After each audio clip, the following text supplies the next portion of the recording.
那些被你害死的人，他们原。他若死于孙道九手下。 Hola hola, bagaimana nih kabar kalian? Semoga kalian dalam keadaan baik-baik saja, sehat selalu, serta dilancarkan rezekinya ya guys. Amin. Pada kesempatan kali ini, kita akan melanjutkan tongwa dari Tun TNG, tepatnya untuklah 2 episode dan digabungkan menjadi satu video dengan episode 14 dan 15. Karena untuk di hari Senin, Mimin tidaklah sempat untuk membahas video tersebut ya.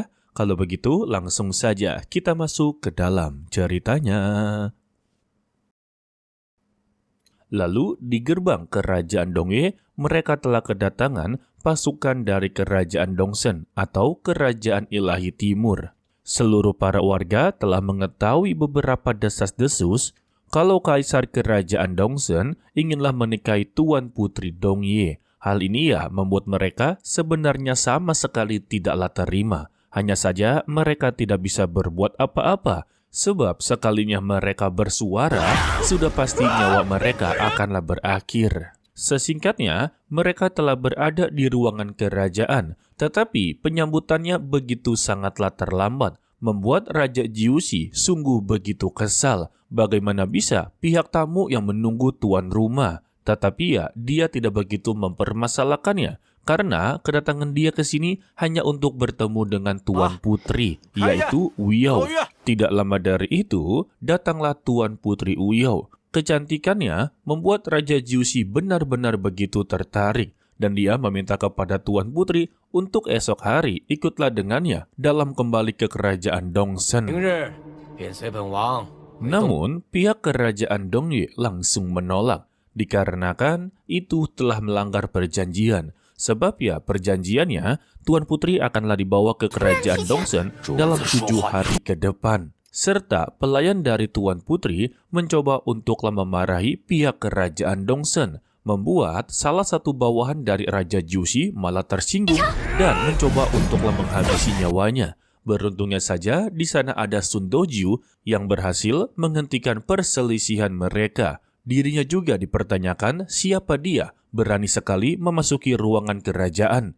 Dirinya menjawab, dia adalah pengawas kerajaan dewa dari sekte pedang Tongtian. Tetapi kedatangan dari Wuyu langsunglah diremehkan oleh Raja Jiushi karena dia hanyalah berada di penempaan tubuh tingkat ke-9. Bagaimana bisa dia menjadi seorang pengawas? Dan jika dia benar-benar adalah sang pengawas, berarti sekte pedang Tongtian sudah mengalami penurunan. Tetapi pernyataannya langsunglah dipatahkan ketika bawahan Raja Jiushi menerjang, dia langsunglah dihantam. Sembari memberikan sebuah hinaan, apakah tidak ada bawahan terkuat dari kerajaan Dongsen untuklah melawannya. Hal ini membuat Raja Jiushi tersinggung dan dia kembali mempertanyakan kepada Kaisar Yuan Hao apakah untuk esok hari dia tetap bisa membawa pergi Tuan Putri ke kerajaannya. Kaisar Yuan Hao memperbolehkannya, tetapi Tuan Putri Wuyao langsunglah menolak. Dirinya sama sekali belum siap dan meminta untuklah mengikuti perjanjian yang telah ditetapkan. Namun tetap saja Raja Jiushi meminta untuklah esok hari. Jika tidak, maka perjanjian akanlah dibatalkan. Pernyataannya membuat Kaisar Yuan sungguh begitu ketar-ketir. Dan dia langsunglah marah-marah kepada Wuyao karena dia tahu rencana dari Tuan Putri inginlah mendapatkan hati dari Sun Doju. Lantas ya, anggapan dia yang telah salah paham langsunglah dilanjutkan oleh Sun Doju. Dirinya mengaku dari awal dia sudah mengagumi sosok dari Tuan Putri dan dia saat ini sedanglah bersaing dengan Raja Jiushi untuklah mendapatkan hati Tuan Putri. Mendengar ini ya, Kaisar Yuan hanya bisa tercengang saja dan dia mengaku dirinya sama sekali tidaklah setuju. Balasan dari Sun Doju, dirinya lah yang memutuskan, bukanlah sang kaisar. Setelah mereka pergi dari sana, Ratu Yuanxi memiliki rencana dan meminta kepada Kaisar Yuan untuklah jangan terburu-buru. Jadi semuanya ikutilah instruksinya. Lalu untuk tetua Hanji, dia merasa kalau Sun Doju ini sudahlah mencurigai soal upacara berkah kali ini. Jadi, dia meminta kepada Yuanxi untuklah awasi Sun Doju dengan begitu cermat. Lalu pada malam harinya, Dewi dari kerajaan Dongsen yang kita sebut saja sebagai Dewi Ji, dia memiliki rencana untuklah menghabisi beberapa warga kerajaan Dongye. Dia sama seperti vampir yang bekerja pada malam hari. Mengapa Mimin bilang dia adalah vampir? Karena dirinya memangsa seluruh para warga dan mengambil seluruh energi Yin. Dan ini juga diketahui oleh Sun Doju. Ketika dia memeriksanya dengan begitu detail, Minglong memberitahunya kalau ini adalah metode kultivator iblis yang akanlah menyerap seluruh energi Yin para manusia. Dan pastinya orang yang telah diserap pasti akanlah meninggal dunia. Hal keji seperti inilah membuat dia begitu sangatlah marah. Apalagi ya orang yang melakukan ini berasal dari luar kerajaan Dongye. Dan keberadaannya telah diketahui oleh pasukan kerajaan Dongsen. Sehingga Wuyu haruslah terkepung. Dan mereka memiliki niat untuklah menghabisi nyawanya. Sehingga sebuah formasi langsunglah dikerahkan. Sayangnya formasi mereka terlalu begitu lemah. Hanya dengan satu hentakan kaki saja, mereka semua langsunglah terpental. Dan Wuyu langsunglah mentargetkan serangannya kepada pria berotot ini. Karena dialah ketua dari pasukan ini, jadi dialah yang harus mendapati hukuman terlebih dahulu. Sehingga tongkatnya langsunglah menghantam tubuh dari pria berotot tersebut. Setelah mendapati serangan yang begitu telak, pria berotot ini memohon ampun kepada Sun Doju. Kalau dia memanglah salah, dirinya hanyalah mengikuti instruksi dari atasannya. Sayangnya, Wuyu sama sekali tidaklah peduli. Jika dia inginlah meminta maaflah kepada seluruh para warga yang telah dia habisi. Dan ketika serangan terakhir dikerahkan, Sang Dewi Ji berada di sana dengan mempertanyakan,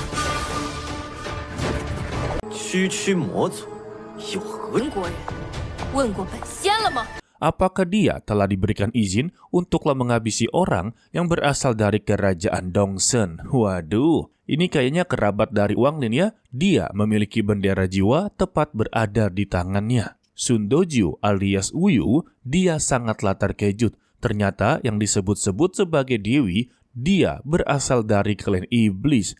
Jadi, dia sangatlah tidak pantas disebut sebagai Sang Dewi. Dan apa yang perlu ditakuti darinya? Lalu untuk bawahannya, meminta kepada Sang Dewi yang ternyata dia adalah penasehat kerajaan. Dan permintaannya untuklah balaskan dendam dia kepada pengawas kerajaan ini. Tetapi Sang Dewi sama sekali tidaklah peduli kepadanya. Bukankah dari awal dia bilang, jika dia membuat keributan, maka nyawanya sebagai gantinya. Alhasil, jiwa bawahannya langsunglah diambil alih dan dimasukkan ke dalam bendera jiwa. Wah, ini mah emang bener ya, murid dari sekte pemurnian jiwa guys. Lalu Sun Doju memberikan peringatan kepada Sang Dewi. Jika dirinya melihat kejadian seperti ini lagi, maka dia tidak akan segan-segan untuklah menghabisi dirinya. Setelah mendengar pernyataan ini, Sang Dewi pergi dari sana tanpa sepatah kata apapun guys.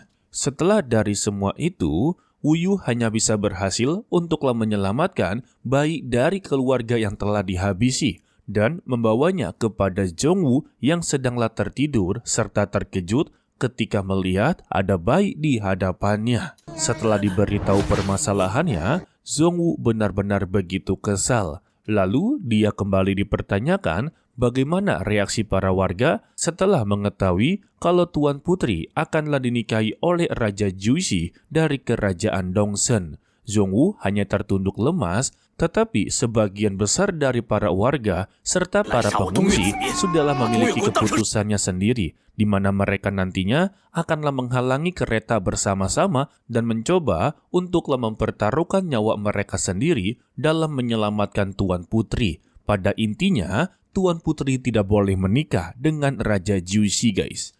Menurut Sun Doju, itu adalah rencana yang sia-sia. Mereka diminta untuklah utamakan keselamatan. Jika memang dia dibutuhkan, maka dirinya akanlah turun tangan. Dan kita kembali kepada Sang Dewi yang telah berada di ruangannya. Ternyata ya untuk pria berotot ataupun bawahannya sama sekali belumlah meninggal dunia. Jadi dia masih memiliki harapan untuklah hidup. Raja Jiuxi meminta kepada sang dewi untuk sosok dari Sun Doju ini haruslah disingkirkan. Jika tidak, maka rencana mereka akanlah gagal total. Sayangnya sang dewi tidak inginlah terburu-buru dan dia tidak akanlah menyingkirkan sosok dari Sun Doju. Alasannya, Sun Doju ini memiliki dukungan yang begitu kuat. Terutama ya di belakangnya ini ada sekte pedang Tongtian. Jika dia kenapa-napa, sudah pasti kerajaan Dongsen dan kerajaan Dongye akanlah mendapati masalah. Jadi untuk saat ini, Raja Jiuxi diminta untuklah cepat-cepat membawa pergi Tuan Putri. Karena bagi mereka, Tuan Putri adalah kunci untuk mereka menjadi lebih kuat. Dikarenakan kita sudahlah tahu Tuan Putri Uyao akanlah dijadikan sebagai tumbal. Dan jika ini benar-benar berhasil, sekte pedang Tongtian bukanlah apa-apa bagi mereka. Itu pun kalau berhasil. Sedangkan Wuyu yang telah berada di ruangan kakaknya, mereka langsunglah berdiskusi untuk rencana selanjutnya. Namun siapa sangka untuk Putri Uyao, dia telah merencanakan selangkah lebih depan dari mereka semua. Yang dimana ya dia telah merencanakan jika mereka berhasil untuklah mengalahkan Ratu Yuanxi dan anak buahnya, maka saatnya mereka untuklah mengambil alih kerajaan Dongye. Hal ini ya membuat Wuyu sungguh benar-benar begitu kagum kepada kakaknya. Sebab dari kecil, dia memang selalu memiliki rencana satu langkah di depan mereka semua. Putri Uyao hanyalah menjawabnya. Sebagai pemain catur, mereka harus mempunyai rencana 100 langkah untuklah meletakkan satu bidak agarlah bisa mengendalikan permainan dan memahami situasi dengan begitu jelas. Lalu, dia diberikan jimat puluhan ribu pedang sebagai jimat pelindung baginya. Serta dia berjanji kepada kakaknya untuklah menghabisi seluruh aliran sesat di kerajaan ini. Setelah dari semua itu, maka barulah mereka untuk menagih semua hutang dari kerajaan ini. Lalu keesokan paginya, Wuyu yang masihlah berkultivasi diberikan pujian oleh Minglong. Karena ya untuk beberapa hari lagi sudah dipastikan dia akanlah mencapai ranah pencerahan. Tetapi bagi Wuyu ini masih jauh dari cukup. Dan secara tiba-tiba kultivasinya terganggu oleh pelayan Mi Chang yang memberitahu kalau Tuan Putri telah dibawa pergi secara paksa. Dan kita akhiri untuklah video kali ini. Mimin ucapkan terima kasih kepada kalian yang telah menonton sampai akhir. Pesan dari Mimin tetaplah menjadi orang yang baik walaupun itu sangatlah sulit.